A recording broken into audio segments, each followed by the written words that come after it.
So, Sarah, today we're going to be diving into a USDA funded initiative that is transforming and diversifying the dairy industry, Mm. specifically for smaller producers.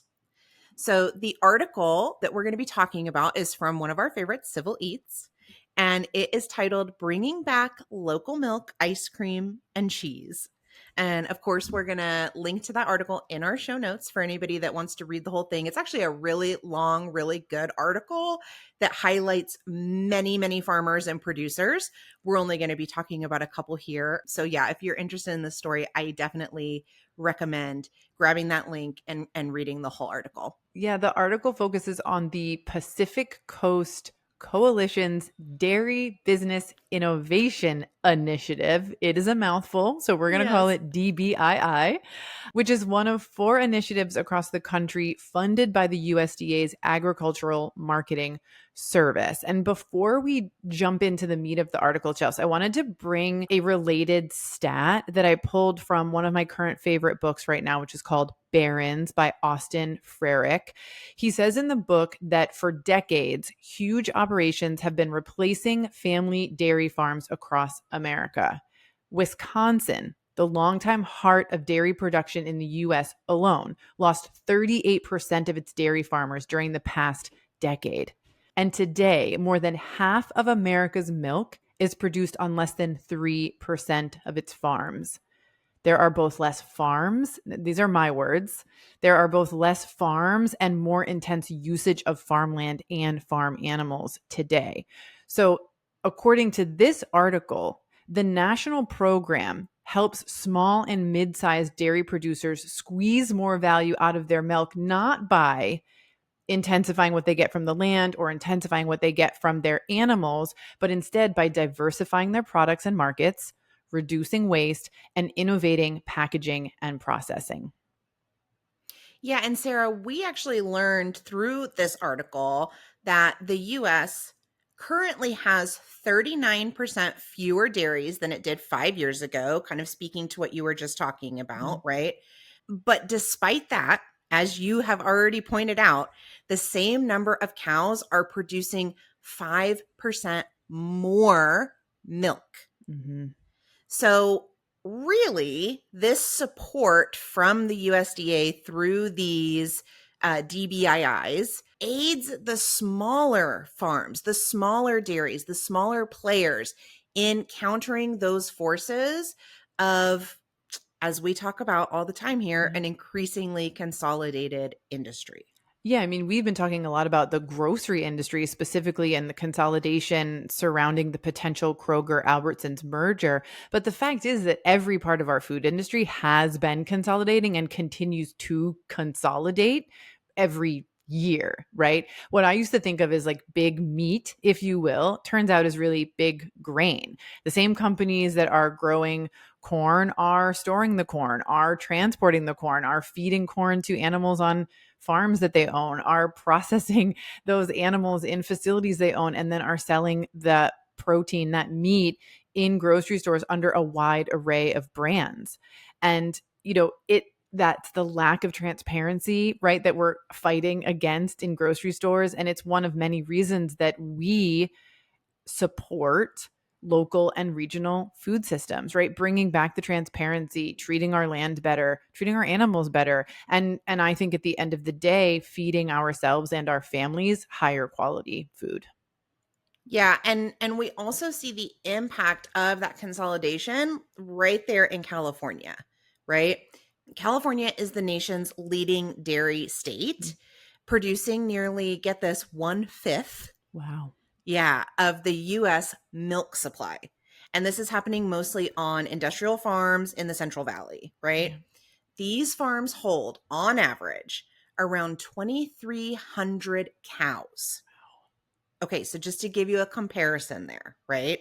Mm-hmm. The herds in Wisconsin, which is the Mm-hmm. second largest producer in the US, on average are 177 cows. Wow. It's a That is huge quite a difference. disparity. Yeah. Yeah.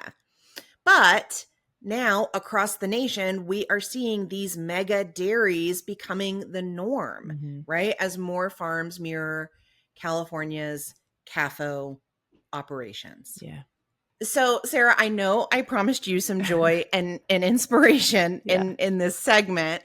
And I think you're going to see that when we really look at how these grants and the support that the DBIIs are giving to these California dairy farmers and producers are having an impact, not just on them, but also on the local economies and communities that surround them. It's amazing. So, the first example that I'm going to share with you is a dairy in Northern California called Foggy Bottom Boys Dairy. I bought their eggs a couple years ago when I was way up north in Eureka. They were Mm, beautiful and very delicious. nice. Foggy Bottom Boys Dairy is a farm that is owned by Thomas Nicholson Stratton, who is a sixth generation dairy farmer. Mm. He and his husband, Cody, actually took over the dairy about 10 years ago and have been working at it ever since. And they received a grant, a DBII grant of $60,000, which they used to open an ice cream shop in their neighboring town. They were able to move into, there was a space that was like an old creamery that had, long been shut down, and they moved in, they, renovated it, opened it up, and it's actually been so popular that the article states that customers are actually spilling out into the park across the street.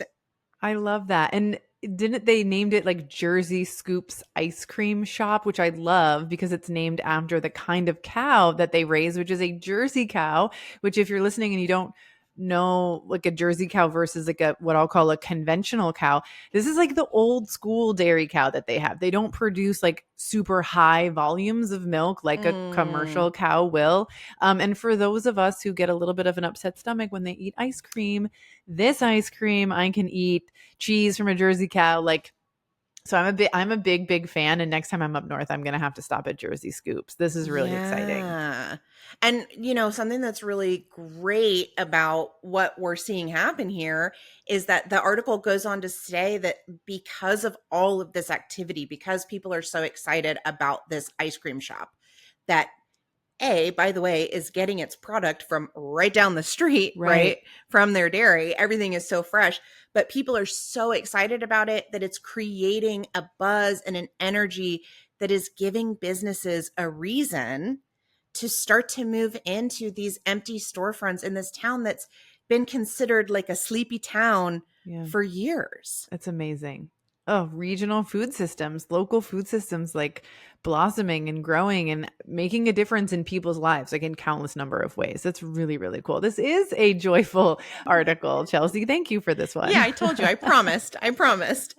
Our next story that we're going to talk about from the article in Portland, Oregon, we meet Nico Vergara, who owns Nico's Ice Cream Shop. More ice cream. But what's really cool about Nico's story is that he actually innovated like a way of making ice cream where he has these like specialized blenders from New Zealand, Okay. and he mixes the ice cream, the cream, with fresh fruit Ooh. and whips it up in these blenders, and it creates this really like light and airy, almost like soft serve texture ice cream that people are loving, right? And similar to Jersey Scoops, right, using local milk, Nico's is also using local dairy and local fruit in his delicious ice cream concoction. So again, we're supporting the local, food system and local farms. It's really, really cool. Yeah. And at 25 years old, Nico has actually been able to grow from a seasonal push cart. That's where he started I love it. selling his ice cream from, to now 2 brick and mortar shops in just 3 years. He also distributes pints to about 60 grocery stores in the Oregon and Washington area.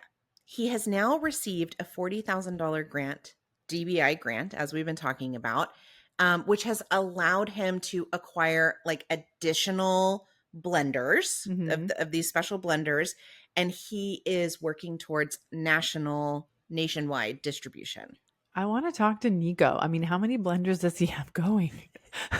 How many hours a day are these blenders working? I mean, to be in 60 stores and to be considering, national distribution. That's really, really cool. I hope that he can continue to source locally, regionally, and from small producers, I guess I should say. Something that Sarah mentions in our main episode is, when you grow to a certain point, are you still sustainable? But I like to Mm, believe that there are ways and methods that you can, kind of like you can grow nationally with a web of regional distributors. I hope that you can also grow nationally with a web or a network, if you will, of small regional growers. And I think that would be really yeah. cool. So I don't know, hopeful Yeah, we're about that. rooting for you, Nico. Yes. And he also has a third store in the works, right? And the article goes on to talk about how his success really reflects the country's, they say, voracious appetite for dairy and the industry's capacity to satisfy it. Despite waning milk consumption, because everybody is doing non-dairy right Mm-hmm. now, Americans still consume a lot of dairy products: cheese, yogurt, butter, ice cream. I think that was just my food log from today, right?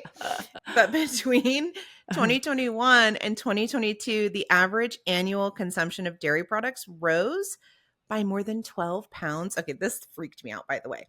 By more than 12 pounds per person to an average of 667 pounds a year. Whoa. That's a lot. Mm-hmm. Yes. But good for small dairy farmers, hopefully, and businesses like Nico's.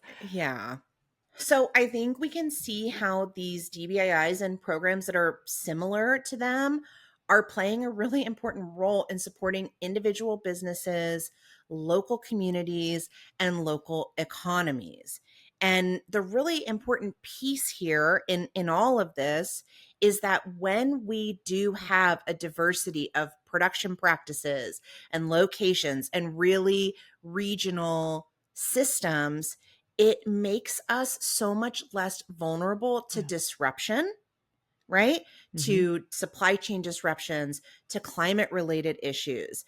And consumers ultimately benefit from greater access to more products at a local and regional level.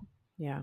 And Chelsea, I think if we, think back to the beginning of this news segment, the promotion of more small dairies is going to create a healthier agricultural ecosystem. And it's not going to happen overnight, but with more small farms and dairies operating that are really bringing life back to, the earth on which they are farmed, we can start to counter some of the negative effects of these big CAFO operations. Yeah, I really enjoyed getting to share this story today here on the show. I think any stories that we find in the future around similar programs like this or Mm. grants that are available to farmers and small producers and makers out there, like we will absolutely share them so that everybody knows what's available. Yeah. Well, thank you for bringing another great article to the podcast, Chelsea. I think it's time now to turn to our main episode. So let's get to it.